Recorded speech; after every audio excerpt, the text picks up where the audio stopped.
Hey there, Timmy. Ready to hand over your personal information? Who are you and how did you get into my game?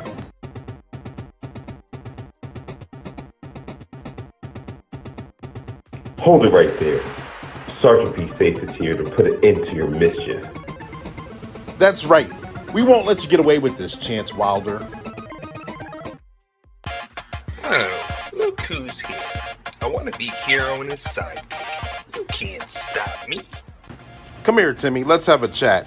It's time to outsmart Chance Wilder and protect your identity. How can you do that, Sergeant Be Safe? First, never share your personal information online, like your full name, address, or phone number. It's like giving Chance Wilder the key to your life. And secondly, remember to use strong and unique passwords for all your accounts. And don't make it easy for them to guess. Timmy, always be cautious of suspicious links or downloads. They could be traps set by hackers. Sergeant Be Safe, Captain Chaos to the rescue!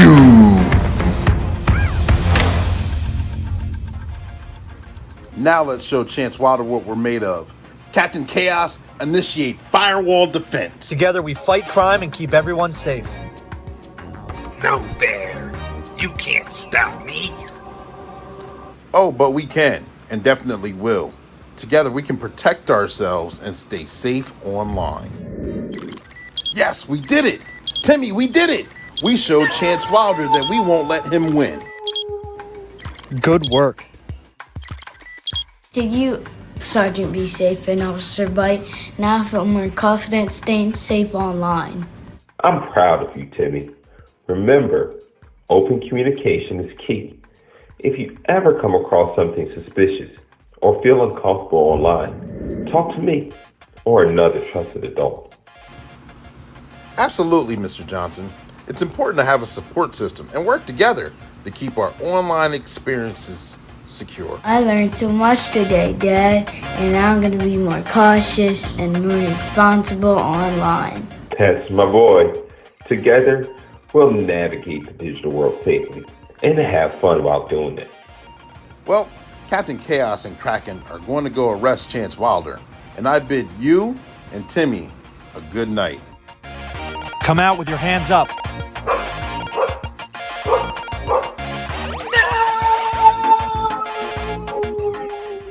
Take it from me, Sergeant Be Safe. Let's be safe online.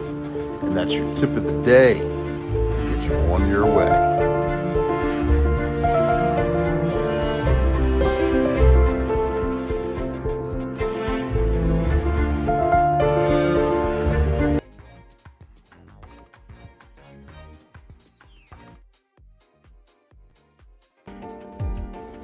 Welcome to Black and Blue, the podcast that's just for you.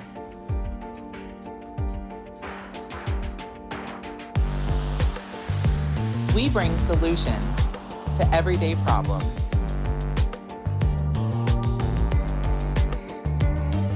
We are here to humanize the badge. By interviewing first responders and discussing their trainings, experiences, and publications. Black and Blue airs weekly at 7 p.m. Eastern Standard Time. Tune in.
show, start the show.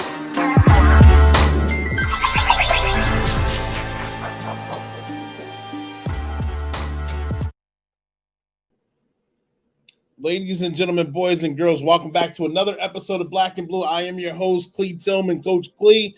As some of you know me, I'm your motivational speaker, your empowerment coach, your author, and your favorite baker's favorite baker. And we're here with another wonderful episode. I got a returning guest. Some of you may have known him, already know him. Some of you may have seen the episode that he did before, which was a great and popular one. We're going to be coming right back. We're going to be taking off from that episode and moving forward with another book of his, and we're going to be doing another movie that's causing controversy that's right in line with this conversation that we're having right now. But this is Black and Blue. Like I said, this is the podcast where we interview law enforcement and first responders who are either rookie, seasoned, or retirees, and we discuss their trainings, publications, or their experiences here on this platform. So if you're looking for a shout out, we're streaming on 5 different platforms. Sorry, I got to put that out there. We're on 2 on Facebook, we're on 1 on LinkedIn, and we're on 2 on YouTube, okay? So I can't see who's on here unless you put something in the comments section. This is going to be an interactive live, so if you have any questions or comments, make sure you put them in the comment section. If you just want that shout out, put your name and where you're from and put them in the comment section, and you'll get that shout out that you're looking for. I see Seti P was already on, put him on the screen. I see Jewel was already on, put her on the screen as well. Thank you guys for tuning in. Make sure you guys hit that like button so we can get that algorithm, because this is an important conversation. We are going to have a lot of fun discussing it, but it is an important conversation and good information that we're getting out there, okay? And you see that workwithclee.com is scrolling below, and it's also going to be in the comment section as well. Workwithclee.com is if you're interested in coming on this show to discuss, you're a first responder and you want to discuss your training, publication, or experiences, that's how you want to do that. If you want to be a voiceover for a certain Be Safe commercial, because they're going to be playing sporadically throughout the course of this podcast, that's how you do that thing. Or to get involved in some of the books you see behind me, I wrote 5 of them. That's how you get a copy of them. This podcast is sponsored by One Way Publishing, the publishing company who I use to write these books, and they have other clients as well. One Way Publishing sponsors Sergeant Be Safe in this podcast as well. So make sure you guys check them out. Their motto is, if you want to turn a mere thought into a book that's bought, they can get that done for you, whether it's fiction, nonfiction, biography, cookbook, children's book, whatever you can think of, they can get it done. But hold on, this commercial can explain it better than I can. Stand by. Publishing. Have you ever wanted to explain something, tell a story, or leave a piece of you behind? Have you ever wanted to write your own book, but not specifically know how to do it? Well, get ready. One Way Publishing's here. We can turn a mere thought into a book that's bought. People need to learn from you. They need to hear that story. Kids need to read that book. Imagine if you wrote your own children's book and get to read it to your kids. Here at One Way Publishing, we can get your fiction, nonfiction, fantasy, instructional, what have you, done. All at a reasonable price and definitely a reasonable time frame. And if you don't believe me, ask Sergeant Be Safe. He's working on his right now. He's definitely writing the best chapter of his life. Make sure you check out his cartoon skits that air on the podcast Black and Blue. As Sergeant Be Safe said, that's your tip of the day to get you on your way.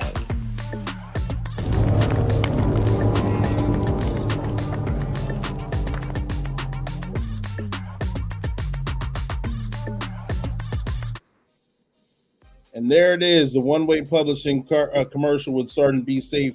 I see Dr. Francine's back on here. Thank you for tuning back in. We're going to have another amazing and exciting show. Like I said, got Randy Snyder here. There we go. And the first time he was on here was a few weeks ago, sometime last month, and we talked about cyber creeps, and we had a wonderful intellectual conversation, learned a lot of safety tips there. Now we're back with his other book, the book that he wrote the first time, Bloodline, Evil's Legacy. And this is a good read. It's an interesting story. You can't make the truth. I mean, truth is stranger than fiction sometimes. And we were discussing this book backstage a little bit. It's an interesting story. We're going to dive deep into that and other tips and other safety features. We're going to how you can make yourself safe, and also the movie that's out. But without further ado, let me bring him to the stage. Let me get his intro in. If you don't remember from the last time that we were just here, the last time he was on here, he's been in law enforcement for over 23 years of service for Pinal County Sheriff's Office on the West Coast there in Arizona. He's done over 266 investigated 266 sex crime offenses and arrested over 120 child sex offenders. Ladies and gentlemen, he's the author of the books that I just held up, Cyber Creeps and Bloodline Evil Legacy. I'm going to bring him to the stage, Randy Snyder. Randy, are you here? I'm here, Coach. Perfect. Thank you for joining us again. Thank you for making time. I'm excited to have you on here. I know you gave us a brief synopsis of who you were last time you were on here. Can you give us another one for those viewers that are just now joining us here quickly? Yeah, absolutely. I worked with Pinal County Sheriff's Office for about 23 years now. I started out in patrol, was a patrol corporal for about 5 years, and then went into investigations and started working child crimes and internet crimes against children. Did that for the last 10 years or so of my career. And then now I'm doing background investigations so that I can hire up the best people for the agency going forward. I also was an instructor at Arizona State University for about 7 years. So I've got a little bit of experience with doing that kind of stuff, and then doing some training and things like that, both with the agency and around the country, trying to keep people informed and aware of what's going on with, child crimes and the people that are out there trying to hurt our kids. Yeah, absolutely. And like I said, the last show you gave us stories and incidents from your book, Cyber Creeps, on things that you've experienced and that you've investigated throughout the course of your career. But this one is interesting because this isn't just, I don't want random stories of different suspects or different investigations that took on. This is one specific family and the lineage that was passed down from the patriarch of the family all the way down to currently, I guess you would say, for lack of a better lack of a better explanation. But without giving too many details away, what caused you to want to write this book, actually? One of the investigators that was the primary investigator on most of those was a good friend of mine. We worked together very closely, working child crimes. She kind of took me under her wing when I first went into child crimes to teach me what to do. We then worked with the Arizona Child Abduction Response Team together. We helped kind of get the Arizona Child Abduction Response Team up and going, and we're the Pinal County folks for that. And she did such an amazing job that when she retired, it was a huge loss to our agency. And knowing what some of those cases were that really impacted her over the years, finding that so many of those impactful cases all came from the same bloodline, from the same family, was just, like you said, you can't make that stuff up. I couldn't write fiction as that's as good as what's out there. And so I had a sergeant that reminded me of the cases, said, man, this is such a weird case. This is the kind of thing that people need to know about, because intergenerational violence is very common. It's very prevalent. And to see how it bleeds over from generation to generation and keeps compounding, people really need to be aware of it to try and stop it. And so while this is a really extreme version of it, there's 1,000 different stories out there of violence within the family going generation to generation, and we need to find ways to try and stop that. Right. And I know from your last interview, you said most perpetrators or suspects for child sex cases or crimes are usually are people that the child normally may know, as in a family member or a coach or teacher or someone, an adult who's in their life that they know personally, correct? That's correct. And what we find is that because they have that closeness with the child, or if they're not an immediate family member, at least with the child's family. It makes it that much easier for them to perpetrate because they have that trust there, they have that bond already there. But we also know that the impact to the victim is that much more significant. When you have somebody that's in that position of trust, and is oftentimes a loved one, a family member, it makes it very difficult for that child to want to disclose. It makes it very difficult for that child to understand why the victimization is happening, and it impacts them at so much deeper a psychological level that we have to look at what kinds of therapies might be available to help that child after they've been rescued. Otherwise, it just continues, the next cycle and the next cycle. Right. And one question I have is, how can we help raise awareness, like you stated, and like what's in the book? I know some of the victims that you highlighted in the book did bring it to other family members' attention, did bring it to other agencies' attention, and it seemed like throughout most of the book, it was swept under the rug, or it was dealt with in that moment and then kind of glazed over. How can we bring awareness to help bring our victims to have a better, more positive outcome, or that have justice to be served? Well, the first thing I think that we need to do is start by believing. Children don't make these things up. Very rarely do we find that there is a false allegation by a child of any sort of sexual misconduct, because children just don't think that way. It's not until their late teens when they start really kind of understanding the conceptualization of sex and how it works and all of those things. And so when you have a young child that's making these sorts of disclosures, the first thing that you need to do is believe them. And while that's really hard to do, especially if, disclosure is to mom and dad's the suspect, the last thing mom wants to do is think that her spouse is doing this. But believe it at least long enough to let an investigation get started. At least let's look into it, because oftentimes it is a parent or a step parent or a close family member that is the perpetrator. And if we don't believe the child, the first thing that we're doing is calling them a liar. What we know is that most times there's a grooming behavior that begins for that perpetrator to make the victim feel comfortable and to try and avoid disclosure. And so a lot of times what they'll use as part of that grooming behavior is, well, you can't tell anybody because nobody would believe you, or you can't tell anybody because you don't want daddy to go to prison, or think of how this would impact the family. Think of how you wouldn't be able to have the toys that you have, or, and they highlight the financial aspect, the emotional aspect of what would happen if this child discloses. And all that does is convince the child that they shouldn't disclose, they can't disclose.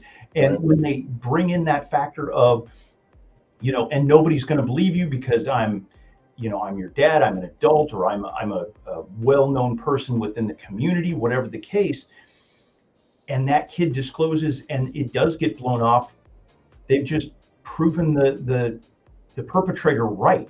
And so the kid is going to be even less likely to disclose in the future. And like you said, a number of the victims throughout Bloodline, they attempted to make disclosures. They attempted to get somebody to be on their side, and the adults just didn't want to believe it. They didn't want to think that their family member could be perpetrating such a heinous crime. And they unfortunately let it just slip away. Yeah. And there's many generations highlighted in your book, Bloodline, here. And one of the questions I'm kind of going to skip around a little bit is some of the victim, for lack of a better term, victims throughout the book then become perpetrators as well, or suspects as well. Is that something common that you would see, or is that specific to this family, this story right here, where the victim may later become a suspect who may also become codependent for controlled substance abuse or mental illnesses, or do they all run hand in hand? We see that co-occurrence more often in situations of domestic violence, where kids grow up watching the parents fight, watching the physical violence. That becomes normalized behavior to them, and they typically will carry that forward. We don't see it quite as much in the sexual abuse, but what we do know is the earlier that the sexual abuse starts, the longer it goes in duration, the more likely it is that that victim is going to end up perpetrating later on. And what we know from those families is it started at very young ages. It went for very long periods of time. It went undiscovered for a very long time. And so the normalization of that behavior kind of seeped into the family, and that's what allowed them to continue to perpetrate.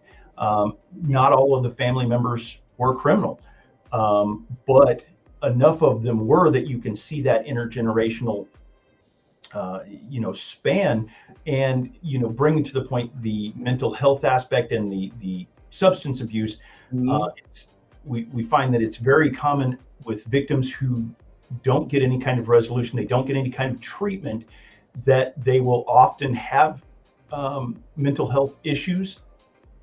We'll see that especially if the abuse starts at a very young age.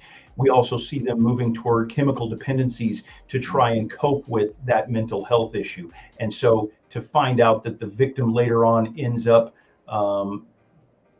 abusing alcohol, abusing drugs, things like that, is pretty common. And that's when the potential for that to move on and have them move into becoming a perpetrator becomes more common.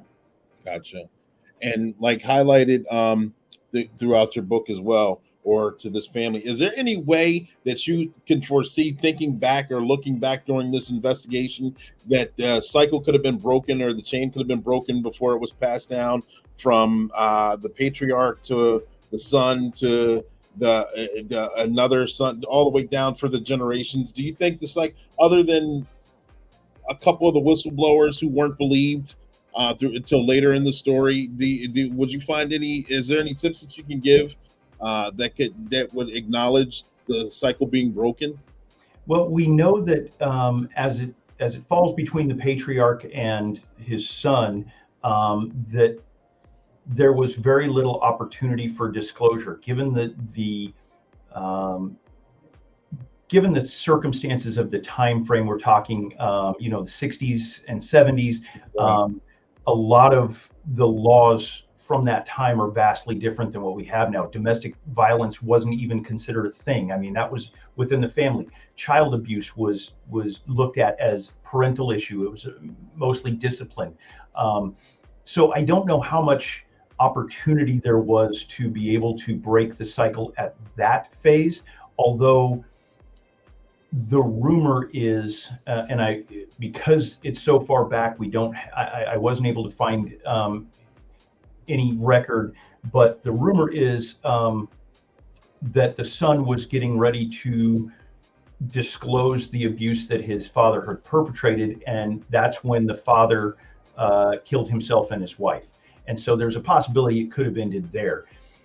Even though it didn't, and the son started to perpetrate on his kids, there were multiple opportunities for those disclosures to have been taken seriously, to have been investigated seriously, to try and stop the cycle at that point. And unfortunately, there was a number of failings.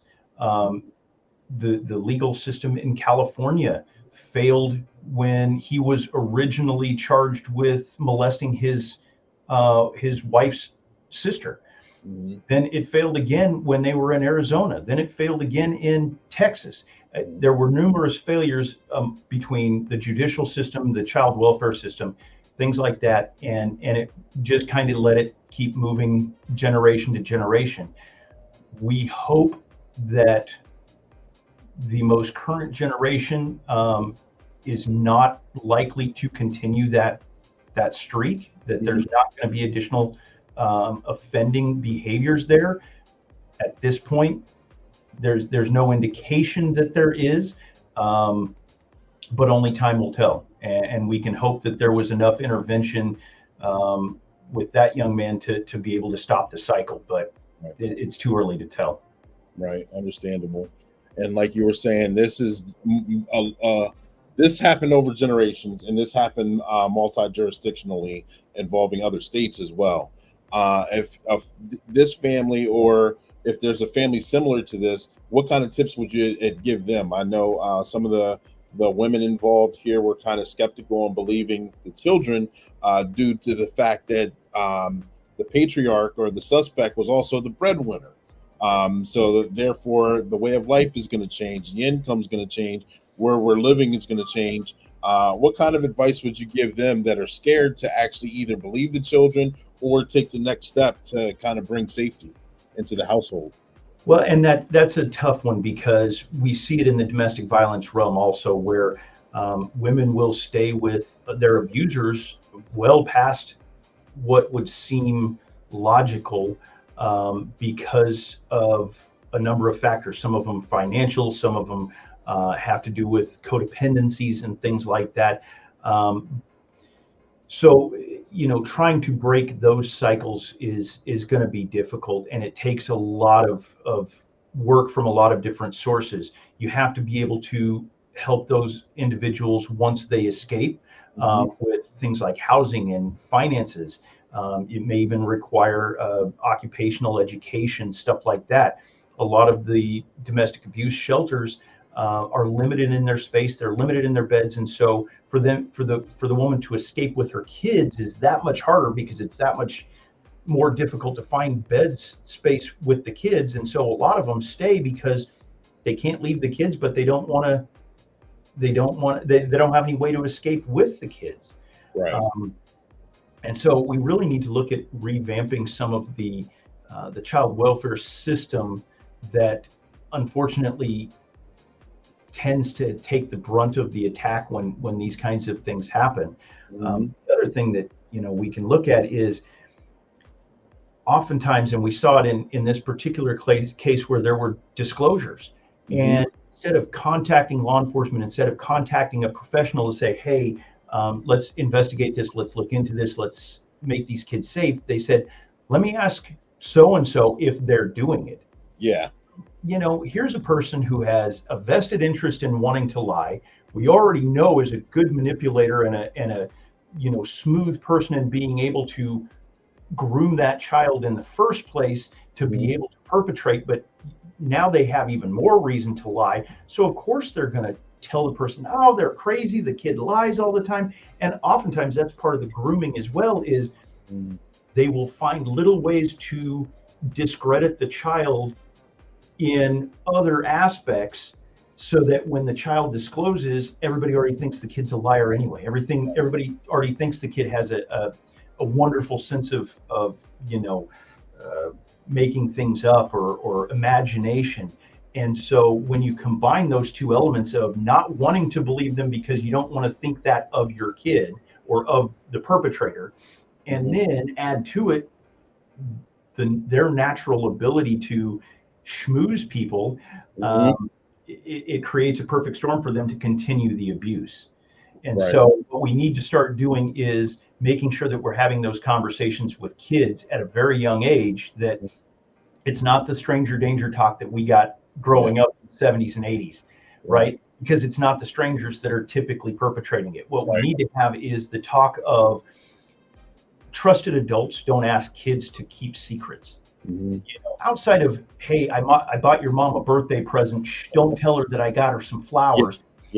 Parents don't ask kids to keep those kinds of secrets. If a kid is being asked to keep a significant secret like that, they should be trained from a very young age that, no, that's not a good secret. Instead of teaching the idea of stranger danger, let's teach the idea of good secret versus bad secret. The other common problem that we have is we teach kids good touch, bad touch. And here's what confuses kids is sometimes the bad touch feels good. I mean, we as adults know that kind of stuff can feel good. And so when you have a kid with somebody that they love that's saying, you're going to like this, let me show you how you like it, let me show you some pictures or some videos of people who are doing the same thing and see how much they're enjoying it, and they use that as part of their grooming behavior. And then the touch actually has a positive physical sensation, it's going to be confused of, is this a good touch or is this a bad touch? Yeah. So we need to change the nomenclature there and start looking at it as, what's an appropriate touch, what's an inappropriate touch, when is it appropriate for a parent to, be in the bathroom with the kid or, be around them and stuff, and when is it not, and really start delineating that in better terms so that it's not quite so confusing, so that when it does happen, the kid is not going to be as confused and they're going to be more likely to disclose. Yeah, and like you said, described in the book Bloodlines here, the perpetrators, you say, are very crafty, very charismatic in their speech. They feel very confident that even if questioned by a law enforcement agency or child welfare agency or children and youth, whatever, they feel that they can talk their way out of the situation. I saw that many times by the perpetrator throughout the book. And also another important point, another important tips is, while talking with kids, you talk about good touch, bad touch. What kind of games? I see you highlighted games that are what kind of games are supposed to be safe and trustworthy each time. Not each time. A lot of the times the perpetrator would say, let's play a game. This will be fun. This will be something that you should keep between me and you. And then the abuse would happen. Is that a common practice that you would see in that realm too with young kids? Absolutely. And when we would go in to interview them, trying to ask them questions, it was pretty common for them to go, Daddy says I'm not supposed to talk about that, or we don't talk about that game, or we'd have to be very careful in how the questions were asked, because if you ask the kid, well, did so-and-so do this? Mm-hmm. They may not necessarily think about it in that fashion. They're thinking of it as, this was the tickle game, or this was the hide and seek game, or something like that. And you have to kind of get around how they're articulating it.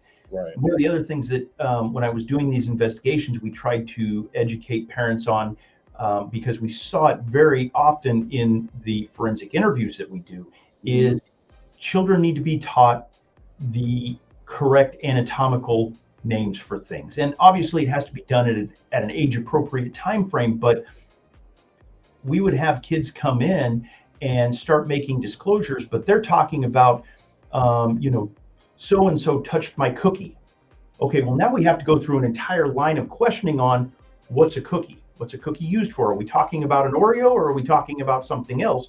Yeah. And if the children are raised to not use those kinds of terms, if they can speak intelligently about body parts and what those body parts are by using the correct grammar, it makes it that much easier to then teach them, so-and-so shouldn't be touching this part, without using those euphemisms.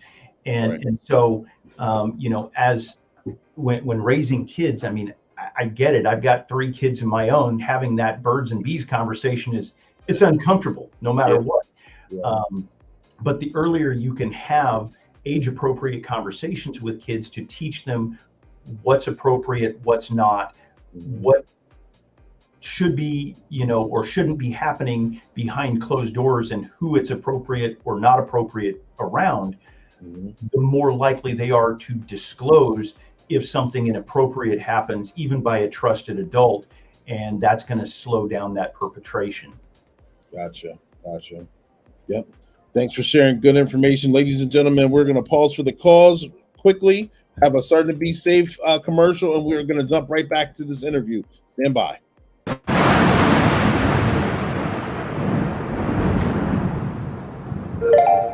Hi, Ava. Hey, Maya. I don't feel like going home. I don't feel like going home either. What are we gonna do? Let's just chill here. Are we allowed to? It's public property, isn't it? Guess what Megan wore to school today? OMG, there's Sergeant Be Safe. Let's get it on, baby, cause I'm ready to start. Take the locks off the cage, cause I'm ready to pop. It's late. What are you girls doing here? Are we in trouble? trespassing, loitering and prowling, along with curfew violations, are a big deal. Thank you, but I'll take it from here, Captain Chaos. Rules are made for a reason. A lot of bad things can go on after curfew. We're gonna have to call your parents. You girls must have snuck out, which is not good. Ladies, thank you for showing up in a timely manner. I just want to let you know, this will be a warning for them. They can't be out past curfew, especially on private property. Not only that, but they're also loitering and prowling. You two are able to take your daughters home. I know they'll get straightened out. You and Captain Chaos keep up the great work. Thank you, Sergeant Be Safe. We will straighten them out. Well, I'm glad we got that situated. Absolutely. Seemed like a mistake that was innocent enough. I'm glad we got the opportunity to educate the kids and make their parents aware. The work of a public servant is never over. One job down and many more to go. And that's your tip of the day. Get you on your way.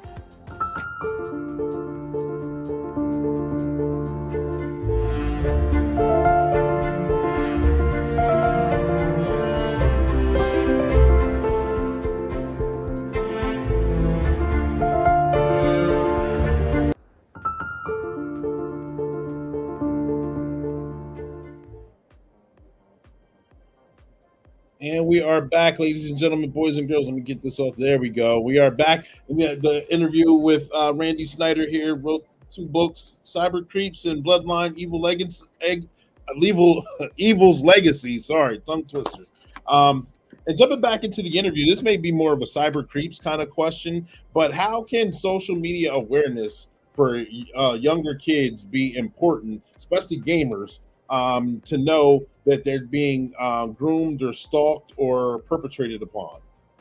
A lot of the same grooming techniques occur online as occur offline. So you'll have the whoever the person is online that will use some of the same tactics of trying to gain their trust, trying to keep them interested, but also keep them quiet.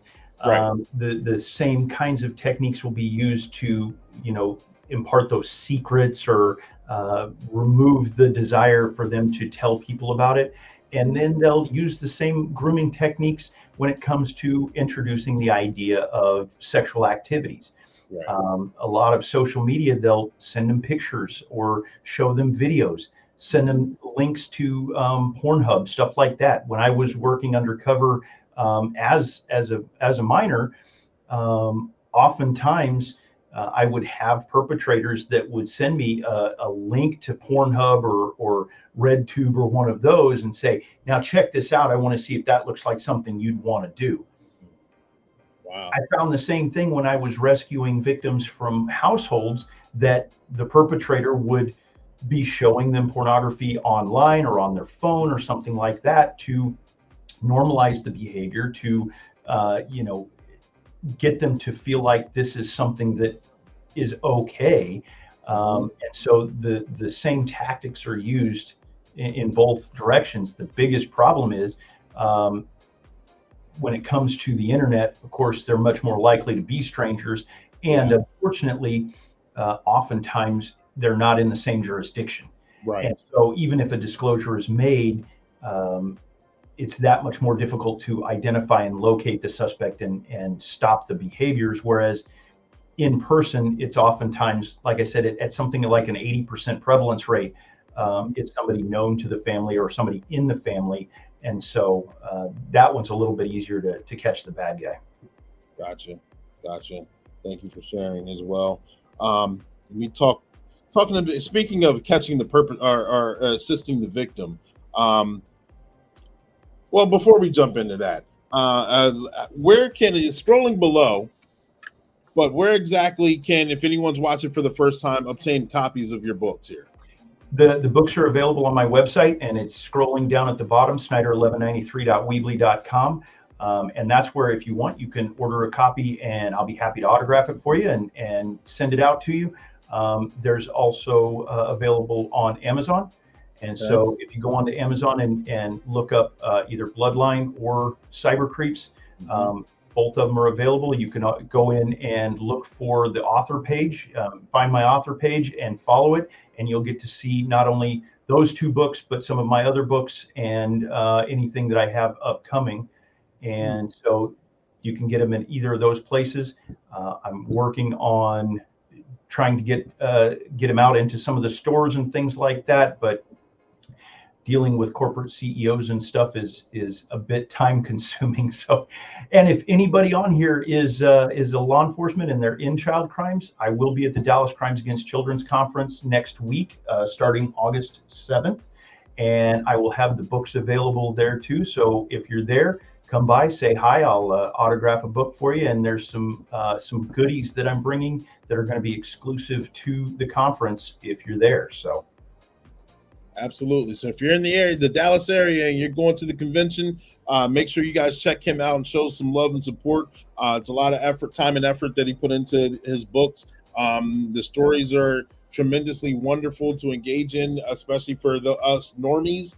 I would like to say, who I like we talked about before, I'm a narcotics guy. I've been a narcotics detective, undercover that realm. I've assisted on child sex cases, but I haven't been lead or anything, and don't desire to be honest with you. But those of you who do, you have a tremendous job ahead of you. I commend you. Those of you who are interested in getting in that field at some sort of capacity, give his books a gander. You'll learn a lot, and if you can run into him, go ahead and pick his brain.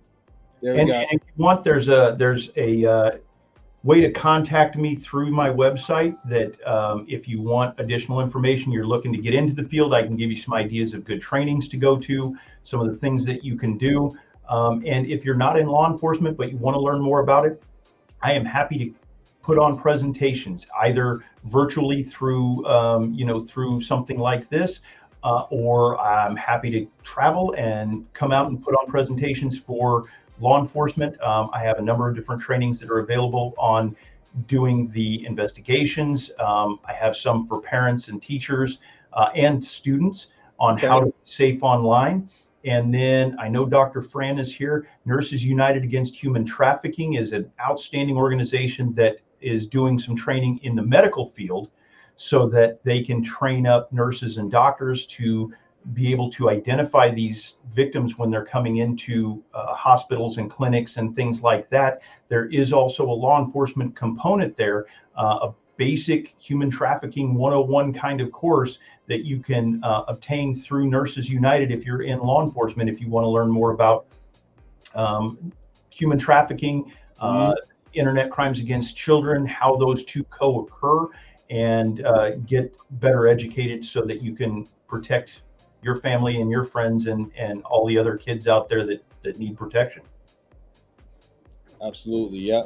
Thanks for all you do. This is an important topic by Shayla. Absolutely. You are 100% correct. Thank you, Shayla. By Sheriff Martin. And then Dr. Francina giving the emoji smiley face. Yes, absolutely. This is an important topic, and I'm glad we get to cover it all over again. Last time we were here, last time you were on the show, we discussed backstage on the movie that either just came out or did not come out at the time of our last podcast. Yep, there you go. Want to make sure I get these out here. Thank you, Randy. Yes, the movie, the Sound of Freedom. And I thought I watched the trailer right after we got done talking. There's a movie poster right there on the screen. I did not think that it was a movie that was going to be shunned or blackballed by the industries. And I didn't think it was going to be, I didn't know at the time that it was going to be something that was shunned and very difficult to get into the theaters. And then, so I'm like, of course, you're hearing this.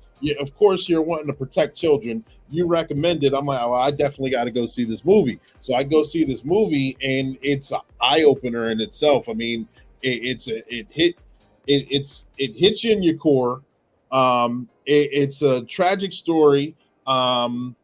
It has some good highlights. I don't want to give too much away, but you see the different aspect of the movie of the child sex crime, where this time you have an investigator who gets to arrest the bad guy like we all do. But in this particular story, you get to help the victim and go ahead and help other victims find justice or freedom itself. Have you, before we talk about a little bit of the movie, have you been able to bring justice and help out a victim yourself? I have, and it certainly wasn't as exciting as what Tim Ballard shows in his movie. I didn't get to fly to Colombia or anything, but there have been about a dozen different cases where we identified victims that I was able to personally be there when we rescued them, when we got them out of the situation. I've been on a number of other investigations where, as part of the ICAC team, I was present when children were pulled out of those kinds of situations, and there's nothing like it. I mean, nobody wants to get into these types of crimes and deal with the types of things that we have to deal with and see what we see. I believe it. But the minute you see what the result is, the minute you see what that impact is for that kid, it makes it all worth it. And there's the depiction of what Tim Ballard was going through at the beginning of that movie with viewing the images and really that gut punch of, you know, I can arrest all the bad guys in the world, but if it doesn't save a kid, it's really not doing anything. There's nothing. It was depicted so perfectly that it kind of made my PTS itch. It gave me a little bit of, a little bit of flashback, because I can remember sitting in front of computer screens just like he was, looking at image after image after image, going, how do I save this kid? How do I make an impact beyond just arresting some guy who happened to have the picture on his computer? Being able to get those kids out of that, it's an amazing feeling. And honestly, I don't know. Several of the kids that I rescued were young enough that I don't know that they ever recognized what was going on exactly. A couple of them were older and I think would remember some of it. But regardless of that, just knowing that they're not going through that anymore is amazing. Now, I would love to reach out or have a couple of the survivors that I've been in contact with reach out and say, hey, this is how my life is going. This is what's going on. Just, for a little bit of closure. But even if it never happens, I know that they're not being abused by that guy anymore. I know that person is out of the picture, and that's what it takes. That's what it's all about. Yeah. And I know I relate to the feeling that he was going through. You arrest bad guy after bad guy after bad guy, and you kind of empathize or sympathize, being he's at that point of his career, like, what's the point? I'm arresting these bad guys, but I don't believe I'm making a difference. I don't believe I'm making an impact. It's wearing on your heart, mind, and soul to the point where he goes to his boss. I mean, you can see this in the trailer, where he knows that once he saves one victim and finds out it's more victims and the family involved, that he can't rest until he at least brings some sort of closure to this individual family, because it's been eating away at him so long, where this is the point. This will bring closure for him. Right. Is that the kind of situations that you can relate to as well, doing sex offenses? Absolutely. I had one offender, and I talk about him in Cyber Creeps a little bit, that the case originally came to me because he was perpetrating online through social media against a couple of girls in Australia, and they had the strength to disclose, and it was investigated by Australian authorities, and they figured out that he was in Arizona, and so they sent the case over to me. When I went into his devices after we made contact with them and got into his devices, I found that he had at least 50 additional victims. Wow. I was only able to identify 20 of them because the rest of the information that would be necessary to identify the other ones just wasn't there. There wasn't enough. There just wasn't enough. And it still eats at me to this day that there's other victims out there that I couldn't save. I couldn't give them that closure, but at least I know that the 20 that I did no longer have to fear him. They no longer have to worry about him reaching out or communicating or contacting or anything else. And it was interesting because one of the victims was in the UK, and I had sent information packets over to authorities in England to say, hey, this person's been victimized. Here's the information that I have. Here's who the suspect is, things like that. Can you please contact her? Can you please, resolve the situation on your end with this victim? And I never heard anything back from the investigators, which is not uncommon with international cases, but it was a little disheartening anyway. Right. It was a little over 2 years later, I got an email from a random cop over in the UK saying, hey, we've got this girl and we think she's been victimized by somebody else. And when we were going through and finding this information, we also found your case. So we're reaching out to say, hey, she's now being rescued.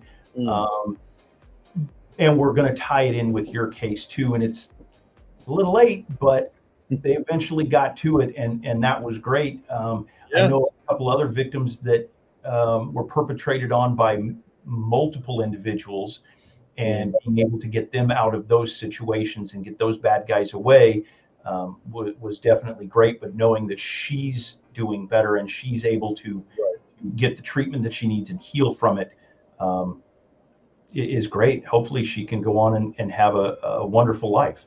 Yes. Yeah. So you hear these stories, some good, some bad, some kind of just are neutral, and you wonder, this is impactful. This is hurting the generations of tomorrow by abusing the kids who are innocent, and before they even have a chance or before they even have full consciousness of what the situation is. Why? And I'm watching this movie. I'm learning that the terminology that are being used brings awareness that it's child slavery. It's slavery that still is going on today, human trafficking, and it's $1 billion a year industry. And you wonder, that's a lot of money, and that's a lot of hands being exchanged. So that's even as secretive as it is, there's got to be a lot of awareness about it. And how come it doesn't seem like it's growing exponentially, but it doesn't seem like it's coming down or being impacted positively? Why would you say that is? Well, first of all, it's not $1 billion a year industry. It's $150 billion a year industry. Wow. Globally. So there's a couple of different reasons, and without going into the internet conspiracy theories, really a lot of what it comes down to is people aren't comfortable talking about sex and sexual topics in general. And so the idea of having a conversation, as hard as these children are being sold for sex, is uncomfortable. I mean, my wife, we've been together 23 years this year. Well, married 23, together 27. Okay. And even with her living with me the entire time I was doing sex crimes, it's icky. It's uncomfortable. She doesn't want to hear about it. She doesn't want to know about it. She read Cyber Creeps only because she wanted to make sure I wasn't putting anything out there that, was going to embarrass her. But she didn't want to know about it. And that's how most people are. They don't want to know about it. It's much more comfortable to say that happened someplace else or that is somebody else. It's not going to impact me. It doesn't happen here. It's not in my family. And so you have that kind of ostrich syndrome where people feel more comfortable putting their head in the sand because they want it to just be something else. The movie Sound of Freedom is great to help start bringing those conversations out, to start bringing that awareness, start getting people who weren't comfortable with the idea to go, oh, wow, this really is something. We really do need to look at this.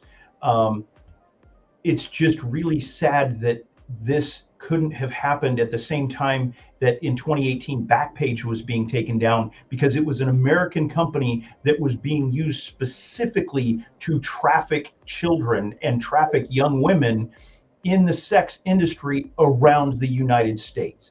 And as grateful as I am that Tim Ballard put the information out there with Sound of Freedom, and that the studio that finally, after 5 years of battles, produced it and put it out, was able to do so, I think it's slightly disingenuous, because people are going to be thinking, oh, well, this is a problem in Colombia, this is a problem in Mexico, this is a problem in wherever, this is a problem someplace else, not here, not for me.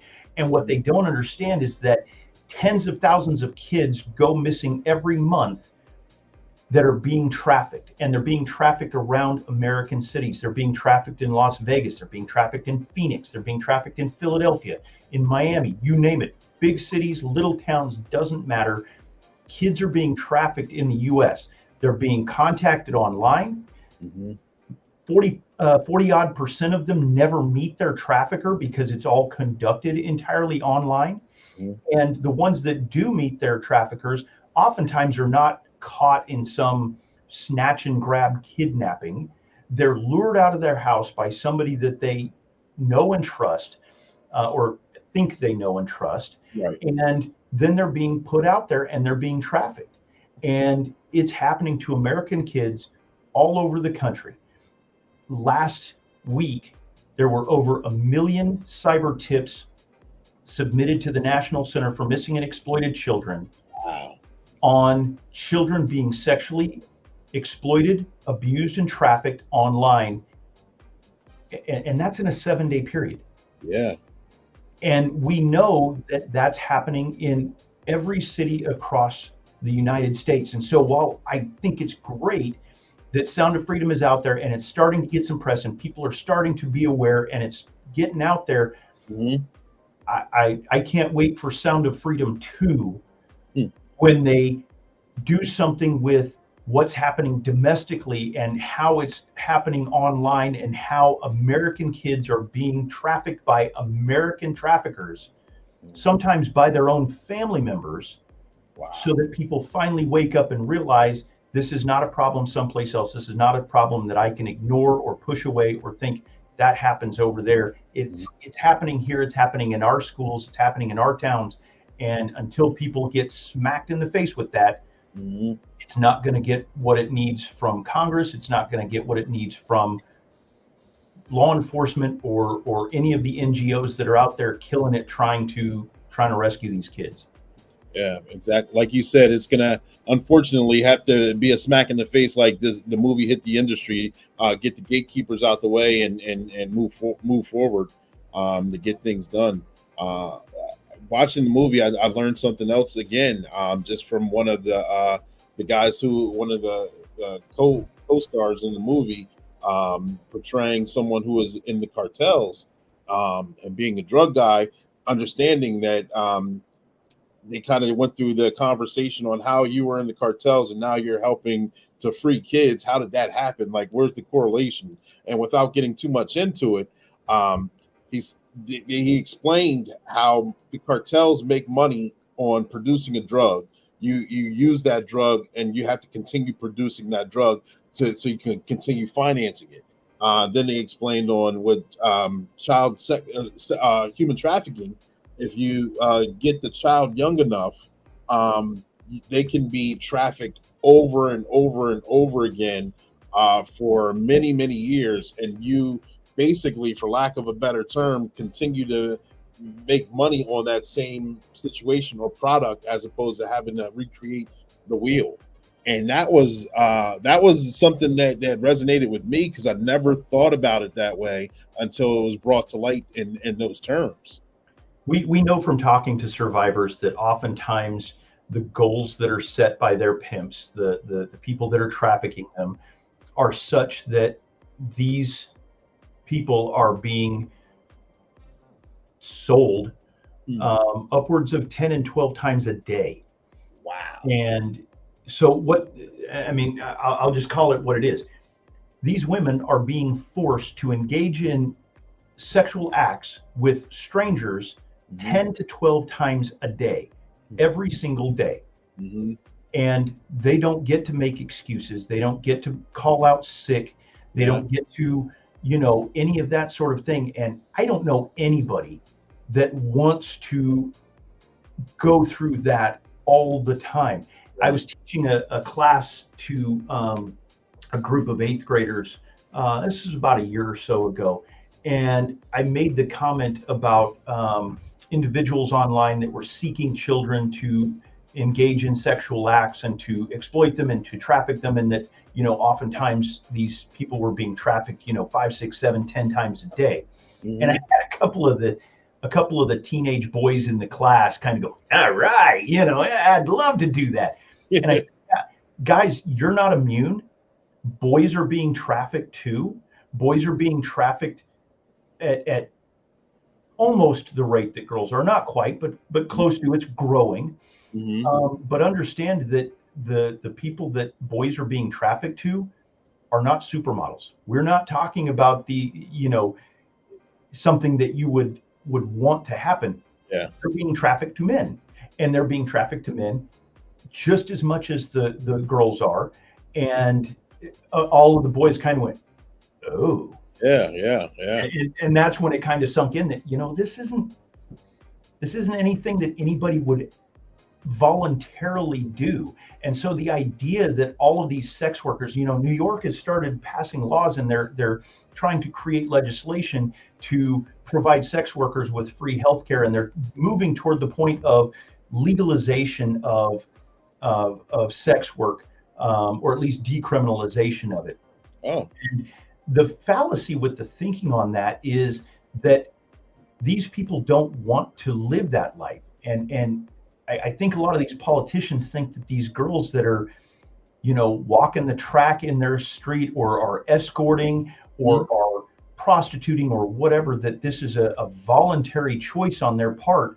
And I would wager that it's close on 95% of the people that are out there that are engaging in these kinds of sex work didn't get into it voluntarily. Right. We know that the average age of a child being trafficked in the U.S. is about 13. And so they're starting them very young. They're putting them into a position where they don't have any other option. They're continuing to sell them as long as they possibly can. And the ones that are in it voluntarily typically have been in it so long involuntarily that they don't know anything else, and that's what they do. Wow. But to then try and decriminalize it and say, well, this is good for the sex workers, no, it's a very narrow and naive viewpoint. And I think that we need to start having those conversations too about, a lot of these sex workers are not doing this voluntarily. They're not doing it willingly. Nobody willingly goes out and has sex with a dozen strangers a day for, somebody else to take all the money. Right. So let's just say if this goes forward, where do you see this industry going in the next 5 to 10 years? Do you see that taking on a more negative explosion? Well, we can hope. As more legislation is being passed to take down things like Backpage, and the recent fights against places like Pornhub that we know have shown child exploitation and child sexual abuse videos and images, and who have really made an impact on the sexuality of teenagers for the last probably generation, and in glamorizing sexuality, glamorizing abusive sex, and all of the things that it does.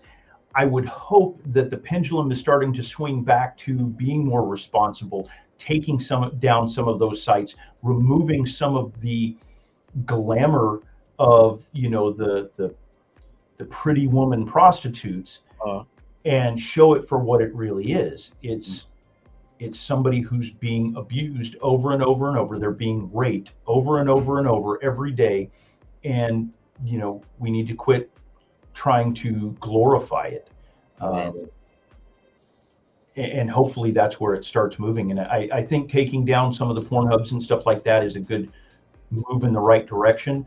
But then we've got to start working on educating people guys, don't buy sex. You're not you're not helping anybody by doing that. Right. You know, and until we can get some of the Johns out of the way, as long as the demand is still there, the supply is gonna be there involuntarily. Yeah. Yeah, makes sense. Yep. Ladies and gentlemen, boys and girls, we're going to jump right back in this interview, but stand by. We got a commercial break. We'll be right back.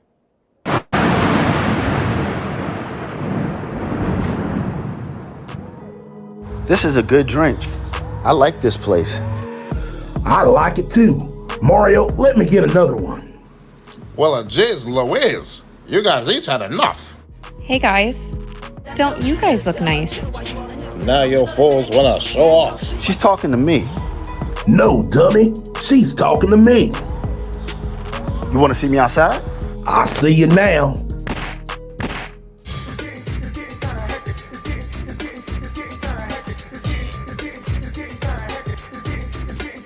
They're fighting over me. Hey, you guys need to break it up. You're wrecking my place. Hey, Sergeant Better Safer, I need your head now. Welp, I got a few pics of them. I'm out.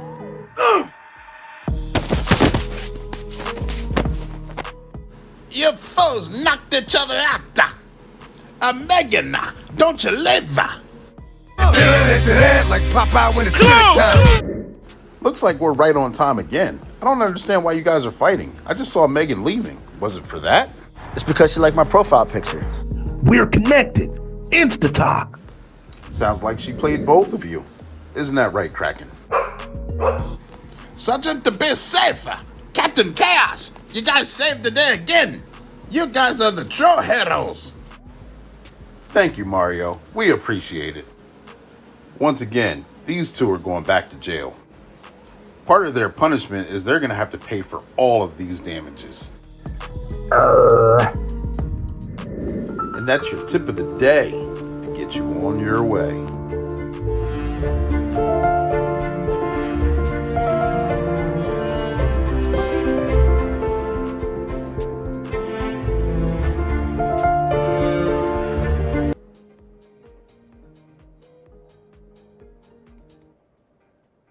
Welcome back, ladies and gentlemen, boys and girls, back to our interview with Randy Snyder here, the author of Cyber Creeps that we discussed last time he was on the show, and Bloodline Evil's Legacy. I didn't twist my tongue this time while saying it. That we discussed in the first half of the show.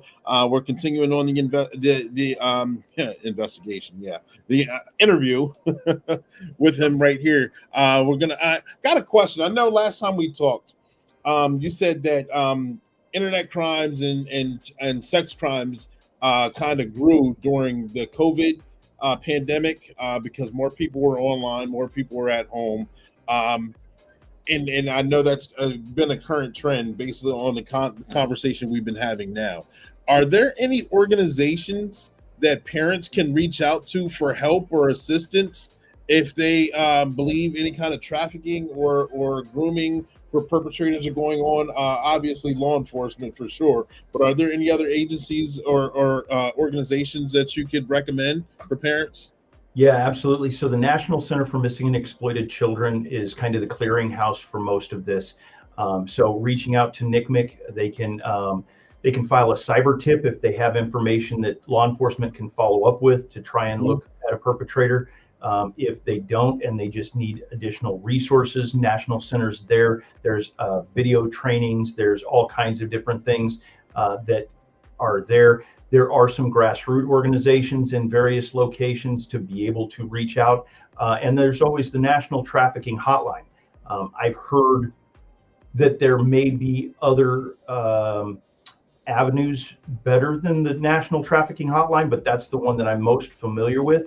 That you can contact the National Trafficking Hotline, let them know that you believe that there's sex trafficking going on. They get it over to the appropriate agencies for investigation, and they can look into it. Obviously, if it's an exigent circumstance, just call 911, call your local law enforcement agency. If your agency is small and doesn't have dedicated individuals for that, there are statewide task forces in every state. Some of them have 2 or 3 of them, both for human trafficking and for the internet crimes. and they can always reach out to the experts and the task forces to try and get additional resources. Gotcha. Thank you for sharing that information. And putting back on the screen, Dr. Francine saying it's happening in their own backyard. Absolutely. We discussed that and many wonderful topics. Again, it was a pleasure to have you on the show. Through the course of conversation, I know I may have skipped over some questions, or I may have jogged your memory on some things that you wanted to touch on. Is there anything else that you would like to share with us? The best thing I can say is, as a parent, the best thing that you can do for your kids is be involved. Check up on them, find out what they're doing, find out who they're hanging out with, who are they talking to online. We know that a lot of the trafficking domestically is occurring online. And so as parents, you really need to be on top of it. You need to be looking at their social media, seeing who their friends are, who's on their friends list. I don't care what Facebook says. Nobody has 500 friends. My LinkedIn account has 1,100 followers. I've met about 6 of them. I probably know maybe another dozen, from work or something like that, from outside. I don't know all 1,100 of them. Right. And so certainly a teenager should not have that many friends in their friend list, because odds are at least one of those people isn't who they say they are, and that's the one that you got to worry about. And so parents need to really be diligent on checking their kids' social media, checking their devices, see what they're doing, who they're talking to, so that they can try and nip it in the bud, as soon as possible, hopefully before it gets to a situation where a child is being lured out for hands-on sexual abuse, or for trafficking, or sextortion, or anything like that. Yeah, I know. Speaking delicate, I know of a situation where a young child was provided some U.S. currency, maybe digitally. I'm not exactly sure how. That child, unbeknownst to their parents, ended up in another state many hours away, all because they were going to go meet an online friend, or who they thought was a friend. And luckily, law enforcement agencies were able to intervene very quickly, because of the transportation that was used for that child was able to use. Authorities were able to get involved with that transportation and intercept before it got to the final destination, and return that child to the parents. That's a little vague, but I think you guys understand what I'm saying. I couldn't go too deeply, but it happens, is what I'm trying to say, and it's unfortunate, and very easily, because from what I understand, the child was very naive, very gullible, and actually really wanting to meet a friend. Right. And unfortunately, that's a pretty common theme. We see that all the time, where these individuals are going after these kids online. They're grooming them. They're convincing them. I had one guy that sent me an iPhone 5 because he was convinced that my undercover persona was going to use that iPhone 5 to live stream sexual acts with him. Mm-hmm.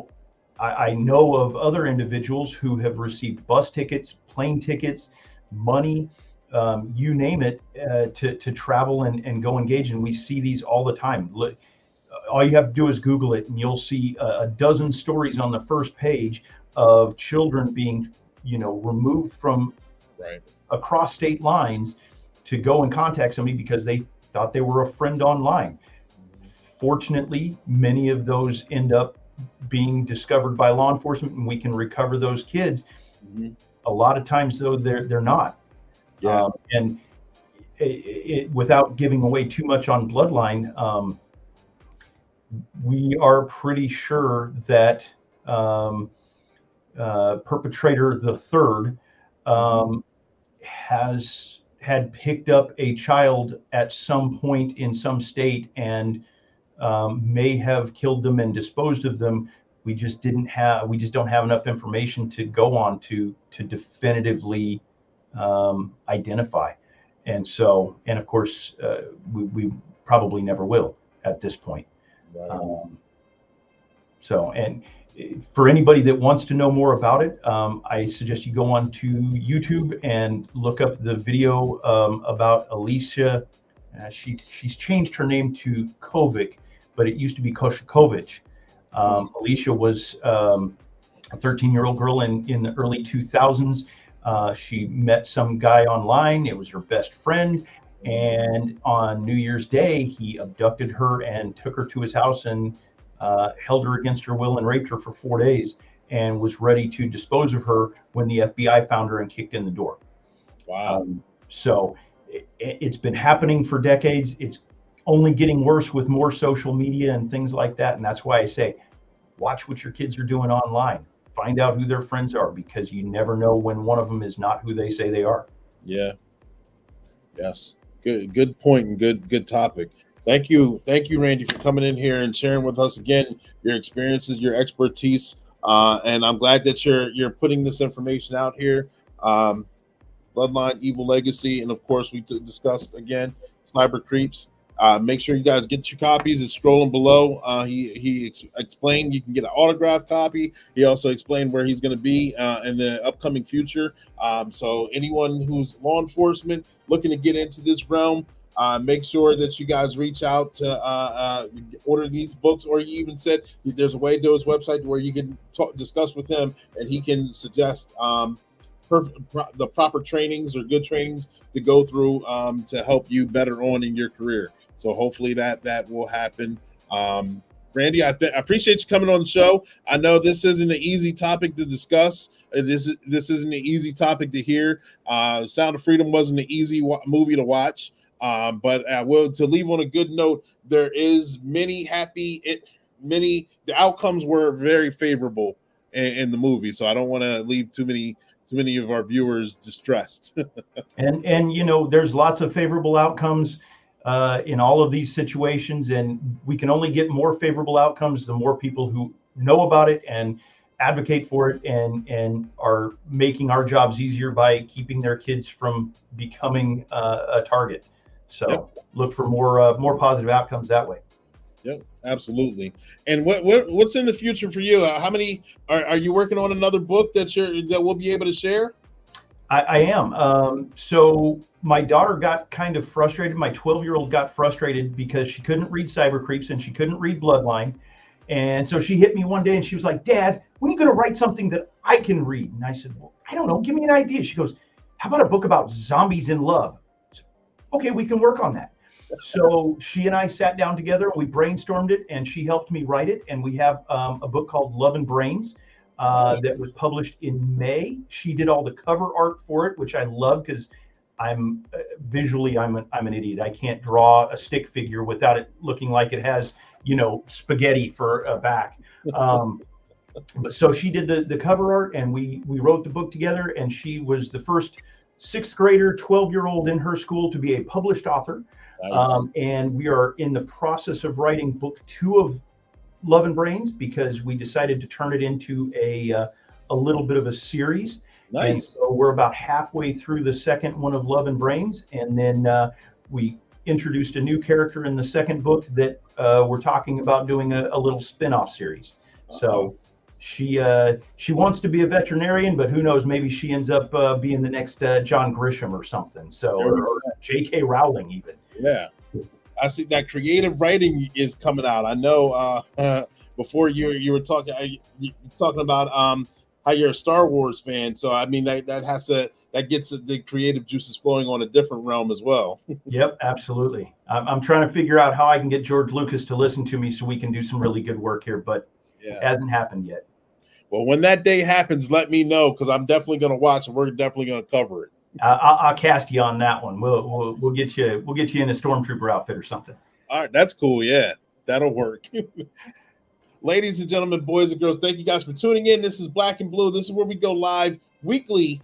We kicked off August tremendously with Randy Snyder here in our discussion. If you have any more questions or any more concerns, please feel free to keep the comments going in the comment section, and we'll address them as soon as possible, as best we can. But we go live weekly at 7 p.m. Eastern Standard Time, and we're going to continue on that same trend. We got a special guest coming on the show next week. I want to tell you who he is. It's going to be another exciting show, but I don't want to give it away. I got to keep you on the edge of your seat. I got to keep that suspense going. So make sure you guys stay tuned. This is Coach Clee. I'm your motivational speaker, your empowerment coach, your author, and your favorite baker's favorite baker. Bringing to you Black and Blue, the show where we highlight first responders and law enforcement officials on their publications, their experiences, and their trainings. So make sure you guys stay tuned, share it with your friends. We're going to keep the show going. Thank you guys for tuning in, and enjoy this Sergeant Be Safe that takes you out. 10-4, over and out.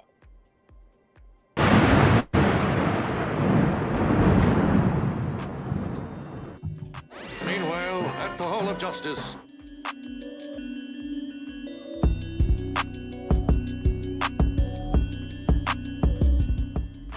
Drip too hard, don't stand too close. Hello, Sergeant Be Safe, Captain Chaos. I'm your new district attorney, Justin Case. Hello, Justin Case. Nice to meet you. Yes, it's a pleasure. I'm glad we're all on the same team. Yes, locking up bad guys. Let's go inside the courthouse and see the judge. We have bad guys to put away. You are absolutely right. Let's go inside and get to work. All rise. I am the Honorable Judge Mint. Good morning, Your Honor. Attorneys, present your closing arguments. I'm a defense attorney scot-free, and my guys didn't do it. The proof has been laid out, Judge. Sergeant Be Safe and Captain Chaos caught these guys red-handed. What you mean red-handed? Order in the court. I find these three guilty on all counts. Ooh. Well, I'm out of here. I'm innocent. I didn't sell What do you mean crap. guilty? I don't hack. Good work. Yes, job well done, team. I just want to say good job to our brand new district attorney, Justin Case. And from me and Captain Chaos, that's your tip of the day to get you on your way.